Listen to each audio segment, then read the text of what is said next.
How's it going, chumps? This is the Chump Change Trader, and this is I would call it the Trading Tool Belt series, where we learn how to learn the technicals and sort of the how-tos in trading and using a trading platform in general. Each trading platform is going to be slightly different, so what I will teach you is basically utilizing Thinkorswim, which is TD Ameritrade and potentially Schwab as well. I can also teach you how to use Tasty Trade or Tastyworks as it formerly was called as well. But that'll just sort of depend on whether or not people are actually using that platform. I prefer to use that platform for my personal account because there are capped commissions that the platform can take from me. Whereas Thinkorswim, TD Ameritrade in general, it's actually nicer in terms of a platform. However, money talks because they usually eat up probably at least $60 to $100 in commissions a month from me, whereas Tasty Trade is only $1 a trade, no commissions to close, and it's like a cap of $20 a month. So long story short, this first video is going to talk about, I would say, one thing that comprises of three main things that I'm going to go over, and that is technical analysis. Technical analysis is a huge art and science of trading. Some traders use it, some traders don't. And it doesn't mean that the more you know about technical analysis, the more successful you can be. But for some folks, it's easier to help them visualize sort of what their goals are and what their targets are. And some people can just simply look at just the bar charts and then just be okay with that. But for the most part, we'll go over technical analysis in three components. Or three things. So if you remember anything from this video, it's going to be support, resistance, and trend lines. Those are the three things: support, resistance, and trend lines. So what do I mean by support and resistance? And in order to sort of get a better feel for it, let's actually go with a stock that I have not even touched. Let's just do the SPY, which is the S&P 500. And what we're going to do is we're going to do a 3-month kind of, maybe even further out. Let's do a 1-year sort of, zoom out, right? A 1-year zoom out with 1-day kind of candles, okay?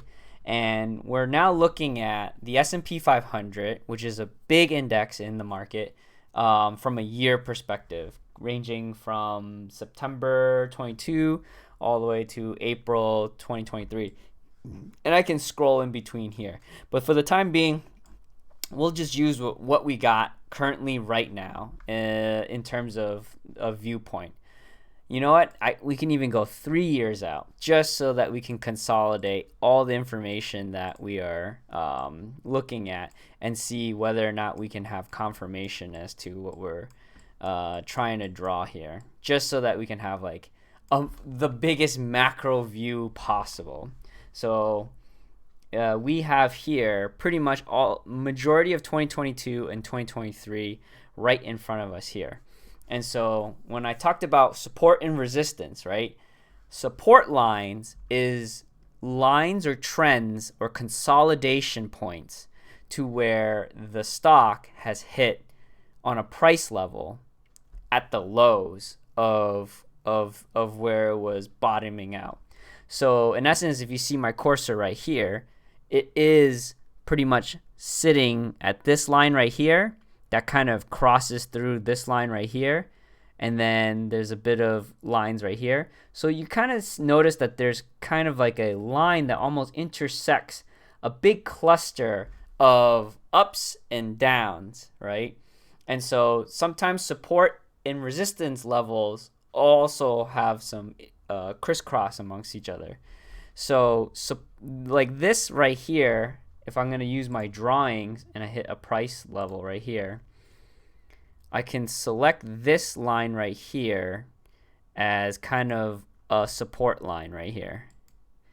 And this is a good probably example of a support level primarily because in December of a good chunk of December that grinded sideways right here all the way into the beginning of January also had some confirmation where it bounced right off of in March 13th.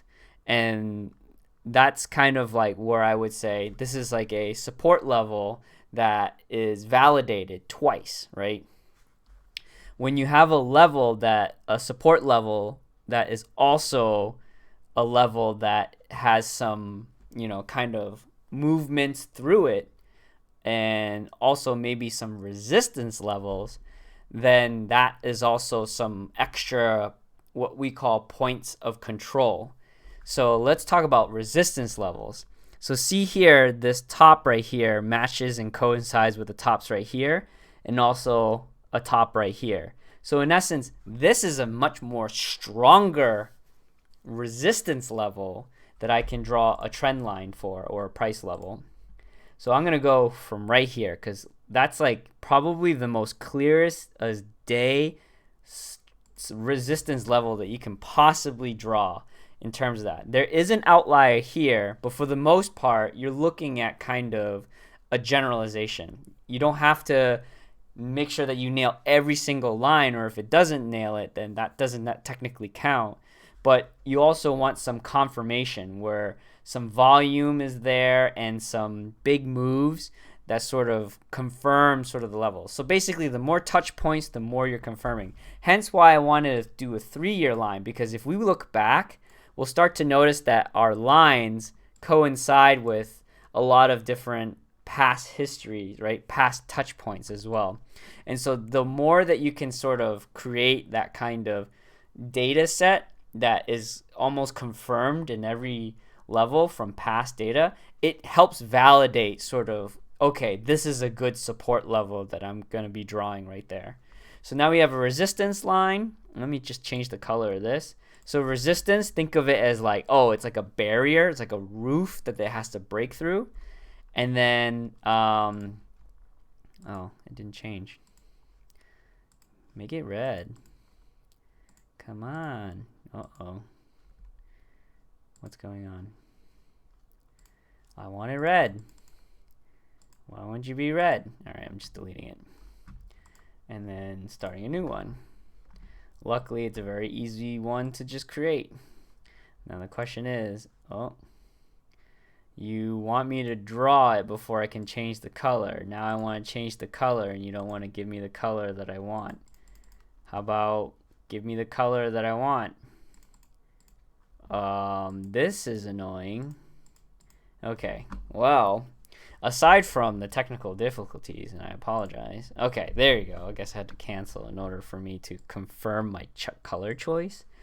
We'll leave it still blue as the support level. Okay, so support levels, right? They all kind of are bottom points in which it consolidates or it bounces off of. And then resistance levels are the tops that you can confirm. So those are the two main things when it comes to trying to define a range. And if you notice that, especially with the choppy markets that we had for the last few days, all the way leading up to where we currently are right now, this is how you define your ranges when it comes to your options too. So as an options trader, I'll look at this top right here and say, okay, cool. We've kind of reached to the highest point in which I feel like that the S&P 500 has a tough time trying to break through. I may sell a put here. Or sorry, I may buy a put here. But if I was a premium seller, I would sell a call here. So it all depends on sort of what your strategy is, or whether you're feeling bullish or bearish, right? That will determine what kind of strategy you'll set up as it sort of heads to or reaches these consolidation points, these resistance levels, right? And then the vice versa will happen with a support level. If the stock price is moving towards an area where you know it doesn't really necessarily fall below, then you can just go ahead and say, okay, cool. I may go ahead and, send a bullish kind of strategy out. And so the videos that I have been showing and the strategies that I've been employing are mainly iron condors, right? And iron condors really benefit from just sort of zero movement up or down. Really, it just likes to just waste time. So when I open these iron condors, I actually don't even look at my support and resistance levels. Why? Because I already know the ranges in my head of where the underlying that I'm looking at, because I'm just used to it. I've practiced and I've seen so the where it ping pongs off of all the time. I just define my ranges, and then I just set it and forget it. And that's sort of how I trade primarily, because for the most part, if I know that there's a trend where it just bounces off a specific range, and I know that macro environment wise, there's nothing in there that could determine that the market would just have a clear runway to just keep going bullish to the moon, right? And then vice versa. We haven't had any bad enough news that warrants the market to go ahead and plummet. But as today has shown, and with the stuff with FRC has been very clear, the regional banks is starting to give people reason and cause for panic, from something that was trading in the hundreds of dollars now down to like $7 at a low for today. So those are the kinds of things that you want to look out for whenever you're doing your technical analysis, is that this isn't like the end all be all. Just because you set up some support and resistance level does not mean that the trend or that the stock itself could not just go past and just bulldoze its way through it. But what it does do is it at least gives you some defined ranges, so you can set up a strategy as if the stock were to just go past this 380 point in the SPY. We've now hit our lowest lows of both March 2023 and December of 2022. And if anything were to be familiar during those 2 points in time, is that it was not looking really good, and it was kind of like a really high time for sort of uncertainty in the market. October lows of 2022 is really kind of where the next level of like, oh, what is going on with the market? And so if I were to then draw a trend line or a support level right here, this is what I would do. I would actually draw another support level, just basically missing this low wick candle right here, and then just kind of drawing it into this level here, because it doesn't have to be perfect in terms of capturing the very absolute bottom of this like October lows, primarily because if we're in this zone, it's danger zone in that territory anyways. So that would be the next level down, right? And your volume levels, which is these gray bars here, I wish they were colored, but we're in the web browser, so would also help you confirm, whether or not these are pretty much points of control. Because if there's high volumes in these particular areas of your support or your resistance levels, it's a definite helpful confirmation that these are valid points to be worried about. So if the stock were to move and start coming down to your price level or your price line right here, and it has similar volume, right, buying or selling, relative to where you drew that line, right, where the last time that it was there, you can't really see that, but that there's a big wick candle right there, a big volume bar right there, on that level. So they sort of that helps me confirm, okay, cool, if we're heading down south and we touch this and we crash right through this level, my next level of support's right here. So as I'm building my strategies, and this is where options traders really help or get benefit from, is that we don't react the same way that a stock trader or a day trader would, is that in that we can basically try to set, like, almost lay train tracks ahead of time, and then we can lay train tracks in two directions, one direction, or all directions if you really wanted to. Whereas a day trader really can only just take a position, a single position. You either short the stock, or you buy the stock and then you sell it at a high, right? Options traders, we can be neutral with our strategy. We can be bullish, we can be bearish, and we can also have bullish and bearish with no neutral, like, position whatsoever too. So the sky's the limit in terms of how we want to position ourselves in terms of options trading. But definitely when it comes to like making sure that you understand, what direction the stock has to move in order for your strategy to work is really sort of the crux behind, why we're doing this here in the first place. So we went over support, we went over resistance, right? Support is your bottoms, right? A price line that like crosses over pretty much a trend that has happened at least twice, I would say, in order for you to confirm, okay, cool, this is a support level. And then the same thing with resistance. If there's a line at the tops, that are pretty much confirming multiple tops, then that's pretty much a resistance level, meaning that the stock has trouble breaking through this area. And then this right here also helps validate that support level. This little hump right here validates that support level, because even though it broke out, it was a false breakout because it just didn't have enough momentum. Look at the volume down here. Not enough volume to just confirm that, hey, this is where the stock wants to stay or keep moving momentum-wise.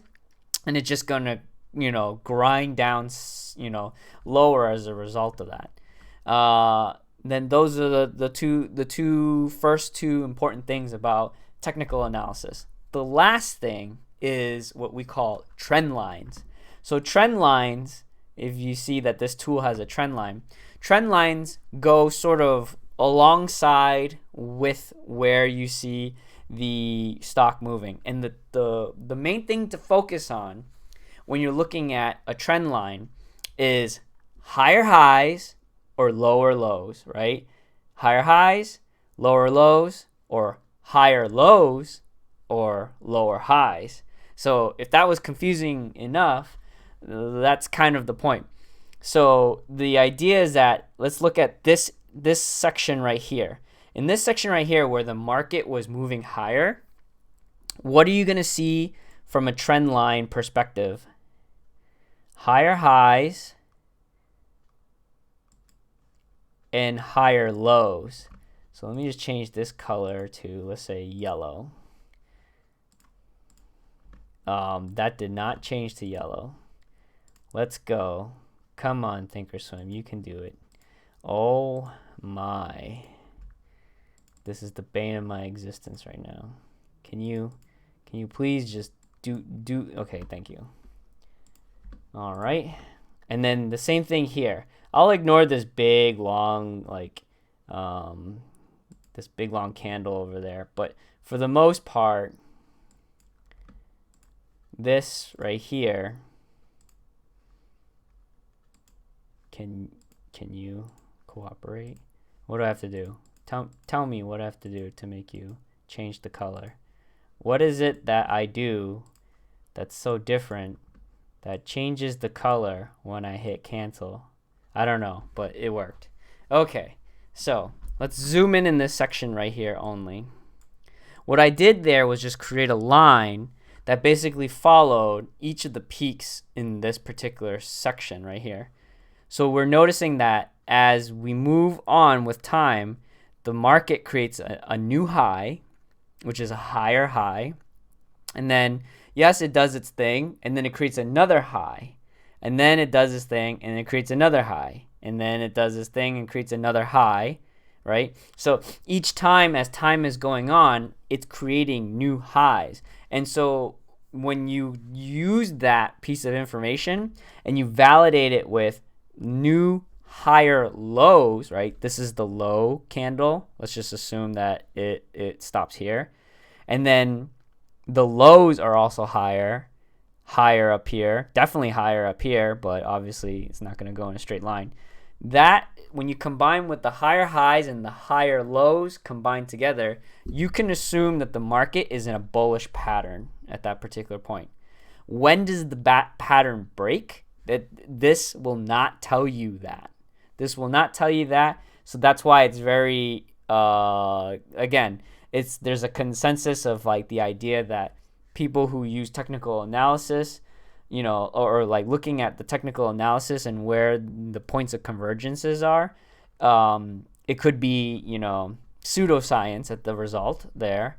And you're just connecting dots that may not exist. But at the end of the day, if I were to have been in this point in time, let's say, for example, I am at the bottom right here, and then all of a sudden the market's starting to create new higher highs right here. So we're zooming in from this time point of January 6th all the way to January 19th. So if in this particular time period, as the days are going by, I start to notice, okay, we made a new high. All right, that's cool, but will it last? I don't know. And then all of a sudden we got another higher high. Okay, cool. Another higher high. And by January 11th, right, from 6, what did I say? 6 to 11th, that's pretty much like one whole trading week right there. And so from that point on time, if I were to use technical analysis from this point on, and then decided to draw a trend line from these 2 points, and then notice that both the highs in that week just created higher highs the entire time, and then simultaneously confirming it with new higher lows, right? I can then say, okay, cool. Maybe I got something here. It's been a week. It's all been bullish. Higher highs, higher lows. Okay, cool. Maybe I'll make a move that more looks at a more bullish sentiment, and then try to use that as some sort of confirmation. But as you can see, for the next few days, let's say the next week, so from 12 to 19, meh, right? So then that's why it's really tricky to use a short duration trend line to really predict what's going to happen next, because nobody really knows. However, you look at the next trend as we zoom out a little bit, it is bullish pretty much the entire time. So the market obviously doesn't move in a perfect straight, direction. But, if I were to have set a month out position that was basically bullish, and then this little, hiccup right here that happened, I would have just let my positions just ride out and see if that was going to work out. And then at the end of the day, it did, right? It hit this, this high of where I set my resistance level right there. And this is the point, right? From here to here, I would have used that information to say, okay, my trend has hit the resistance level. I think this is it. I think this is where it's going to run out of gas. I'm going to pull out of my position, collect my profits, and just walk away. And then maybe set a new position that reverses the trend. And then if you notice, the trend did in fact reverse, right? And then when it reaches the support level, I say, okay, cool. Now I want to go and set a new position that reverses the trend. And then what do you know? We go back up again. And then what do you know? We look like we could be reversing the trend again. Ha ha. Ha ha. So if you were the type of person that would use technical analysis to really just determine, okay, where are we going to go from here on out? I would say that these are 2 trend lines, market perspective wise, to just basically safely say that you are pretty much going with the consensus and the validated support levels and resistance levels, that you have more of an edge to say, at these levels, I'm pretty confident that they're just going to simply ping pong through these levels, because if they haven't exploded prior, especially with all the AI talk that has happened in the past, then that there's really nothing else information wise, macroeconomics wise, and especially in the economy, that could absolutely give us any kind of good news that could get us out of this rut that is happening, in the next few months. Recession is pretty much around the corner. The Fed has already pretty much warned us that it's going to be a mild recession, right? And the last time we were receiving a mild recession, blip in the information as the FOMC meetings happen, we had the '08 crisis. So safe to say that if you wanted to make some sort of analysis to say if it's a safe bet to just go ahead and say that we're going to be trending to the downside, I would take that bet. And in fact, all my positions reflect that. I literally have, all the call positions that I have set up so that they just milk the premium as the market will grind lower. And then I'm setting up a lot of positions where it readjusts for a much lower margin boundary. And that's particularly in SOX X. But yeah, so if you actually look at, let me go here, you can actually see those support and resistance levels, obviously monochrome color, that I have drawn out for myself. So we have broken out in several of the support levels that I've created, and we have yet to touch the bottom of the range, which will define whether or not I need to restructure my trades yet again. So this is the key component right here, where 395 or 393 technically is the last time that the market really had a sort of a consolidation or a support level that we could break through, because every single time it just simply bounces off of that range, each and every time bouncing off of those range. In terms of a high, the last time it ever had really any kind of range bound movement, if I were to say, because it really doesn't have much of a ceiling outside of this one that I've created for myself from data way back, it's not gonna move too much. These trend lines, ignore these trend lines, but this is how I draw my trend lines. So yeah, that's basically when I was teaching trend lines, and I wasn't really using this myself. So this price level right here, 393, has informed me of all of my positions when it comes to the lowest level of my premiums that I'm going to be taking up. So if you look at my iron condor that I have out here, I kind of mixed them all up, so give me a second to just adjust to figure out which one this is. So if you look at it here, 382 and 432 is my new ranges and my profit target of my iron condors here, and 382 is well below sort of that threshold right here.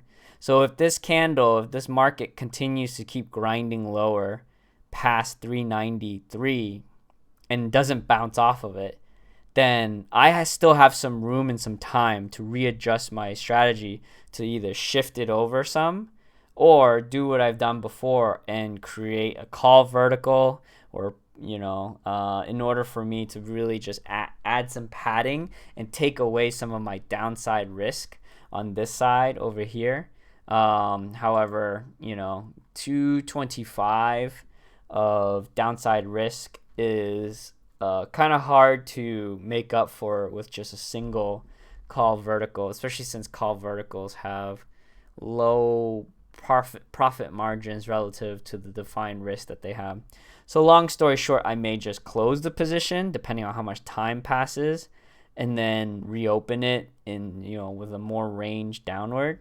Or think of another strategy that I'll probably do that will still profit enough but still not use too much option buying power. I have plenty of option buying power now that I sort of don't have my first iron condor, and then so I may get a little bit more creative in terms of how I'll use up that capital, because considering that the capital that I just received from my other winning strategies is now basically funding my current positions right now. So where I have $2,913 in cash, $913 in cash is pretty much the entire amount of capital that is used here. So the worst that I could lose is $432.66. But that also means that I'm still up like $500. So I could just let this entire position just play itself out and see if the market will just ping pong off of the levels that they currently are at.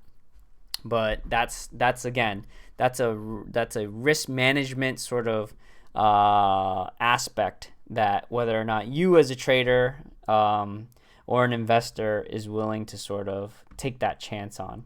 I think it'll be fine after sort of tomorrow's earnings become more positive. It'll bring some juice back into the market, and then people will stop panicking, especially since the VIX, which is like the fear index, is only curling up really to like 19. We're getting to the 20s. Let's say we just touch the 20s. But if we stay away from this 20 area, or if it doesn't keep climbing up, if it keeps climbing up, then yeah, we're kind of in trouble because people are getting a little bit afraid.